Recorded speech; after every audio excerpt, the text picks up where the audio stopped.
Ako ay isang blessed na tao ng Diyos dahil sa kabila ng kahirapan na pinagdadaanan ng opisina namin at sa paninira ng administrasyon sa akin, sa aking pamilya at sa aming opisina, nandiyan pa rin yung suporta at tiwala ng mga kababayan natin. Kaya malaking bagay yon at sa Diyos ako nagpapasalamat at syempre sa ating mga kababayan.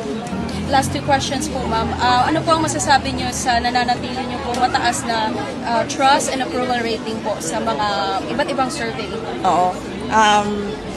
Ako ay isang blessed na tao ng Diyos dahil sa kabila ng kahirapan na pinagdadaanan ng opisina namin at sa paninira ng administrasyon sa akin, sa aking pamilya at sa aming opisina, nandiyan pa rin yung suporta at tiwala ng mga kababayan natin. Kaya malaking bagay yon at sa Diyos ako nagpapasalamat at syempre sa ating mga kababayan.